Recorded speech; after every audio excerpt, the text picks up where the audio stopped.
A week from today, Dominic will be in Lower Manhattan. That is, Dean SKELOS will be getting sentenced.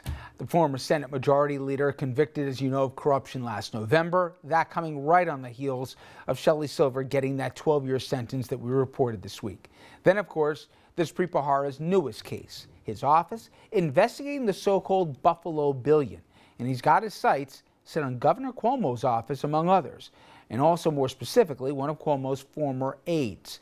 Now, the feds, they're looking at a $1 billion state investment in economic development in that city. Former Cuomo aide Joe PERCOCCO, he's the focus of the probe. PERCOCCO, he got lucrative consulting contracts from companies doing business with the state. It is unclear whether this was happening while he was working for the governor or after he left and he worked on the governor's campaign, or possibly even both. Now, it is hard here to tell sometimes the difference between corruption and just plain old money making. And Dominic, just to give a frame of reference to a lot of people, they see Joe PERCOCCO, they say, who's he? Talk about his relationship with the governor, how long it's gone for, and how tight the two are. He is, as Governor Andrew Cuomo has reflected himself, he is referred to as the third son of Mario Cuomo. There's Chris Cuomo, the broadcaster. There's the governor, Andrew Cuomo, and then there's Joe PERCOCCO. Joe, anytime you see Andrew Cuomo, whether as governor or as a candidate, Joe PERCOCCO is right there, somewhere lurking in the background or out publicly. He is the governor's most, well, arguably the governor's most trusted aide. And so the prosecutors, it looks like, okay, we can't get the big fish, Governor Cuomo, but we're going to get the next best thing, his right-hand man. Now, he's the guy who sandwiched himself between Zephyr Teachout in fact, and Andrew I think Cuomo. that's it right there. The In fact, video, Andrew, right, where he basically was the body guy in many ways. But Richard, this is where it's, I think, tricky sometimes. And I'm not, because we don't know where the investigation has gone yet. There's not enough facts as to what Bharara has or doesn't have. Except, if you work as a public servant, all the contacts which you have and people look to are certainly within the context of that job. If you go into the private sector, people, if they're going to retain you for access or for influence, there are probably people that have already been involved in the process. There are laws forbidding that. Look. So wait, no.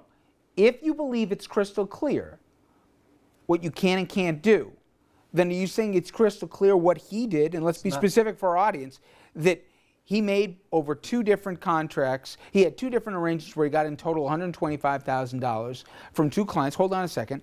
And those 2 clients had business before the state and got state contracts. And those 2, no, we do know that. We don't know what he was paid to do. Okay, no, but he was paid by 2 firms who got state contracts and contributed to Andrew Cuomo's reelection campaign. That part is not under debate.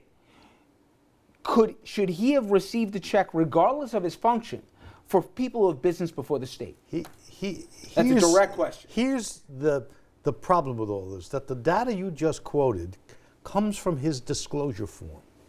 In other words, in the state employee financial disclosure form, he wrote down he got that money.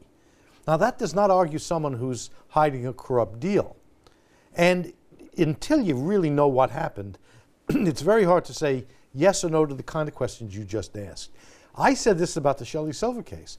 Then there was a verdict. I'm going to say the same thing about Joe PERCOCCO and Andrew Cuomo. But I'm asking a broader question. Take the name Joe PERCOCCO out for a minute.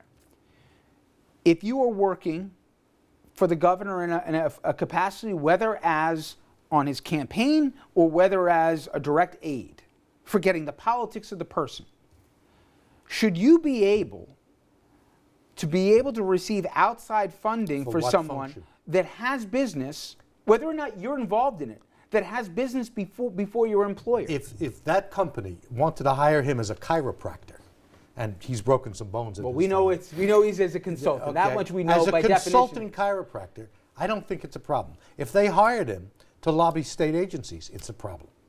So the mere now, is that a bright line of clarity in your eyes, or no? It is a bright line, and the law makes it a bright line. And I don't know which side of the line PERCOCCO or anybody landed on. Nor do I. But it's Richard, just if he was on the state payroll, on the state, here's the distinction, whether or not he was working for the campaign or the state. If he's on the state payroll and he has disclosed on his form, he's got a major How about if he's legal on the problem. campaign? Why isn't that not a big problem? Because that's not taxpayer dollars. And it's not as easy to tie a quid pro Okay, quo. now hold on. Let's talk the optics of it. Let's give the benefit of the doubt is that when he received the payments, allegedly, from these two firms, he was working on the campaign to re-elect Cuomo and not on the state dime. So as Dominic says, whatever payment he was getting was through directly the campaign and it wasn't taxpayer money. But nonetheless, he's working for a candidate and he's, in effect, getting funds. They've used him for access or expertise in getting contracts before the state, and they're also contributing to the same campaign he's working on. Sure doesn't look or smell right. It stinks, but it stinks like lawmakers leaving Capitol Hill and becoming lobbyists 5 minutes later, or now the law says a few years later, and immediately turning around and basically trading off their access and their entree, because they certainly know people who are in the legislature still. It's this continuing problem of too much money in politics and the money providing too much access. And it's one of the reasons why so many people are turned off by government right now. And I would argue it's one of the reasons why Donald Trump is the presumptive Republican nominee. It's all part of the same pot. And it's starting to tarnish everybody and everything. To that point, do you think it's, let's say, in the best light that he was working on the campaign at the time and not for the state?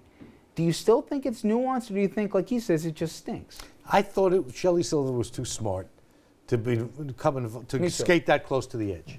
I think Joe PERCOCCO and Andrew Cuomo are too smart to skate that close to the edge. I was wrong about Shelley. Well, I wasn't, and I'm telling you, it's amazing. But you convict everybody for No, breathing. I convict politicians. Yes, well, not thank everybody. you. It's a big What about difference. journalists?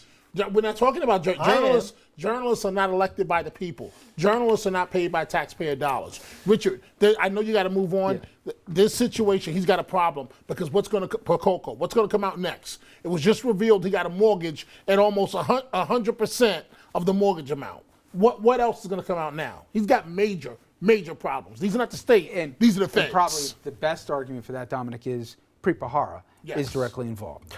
All right, I want to shift gears now because today, an important international day. It's Holocaust Memorial Day, or Yom HaShoah in Hebrew. Israel commemorates this day every year by sounding sirens. Then everyone stops at that moment what they're doing.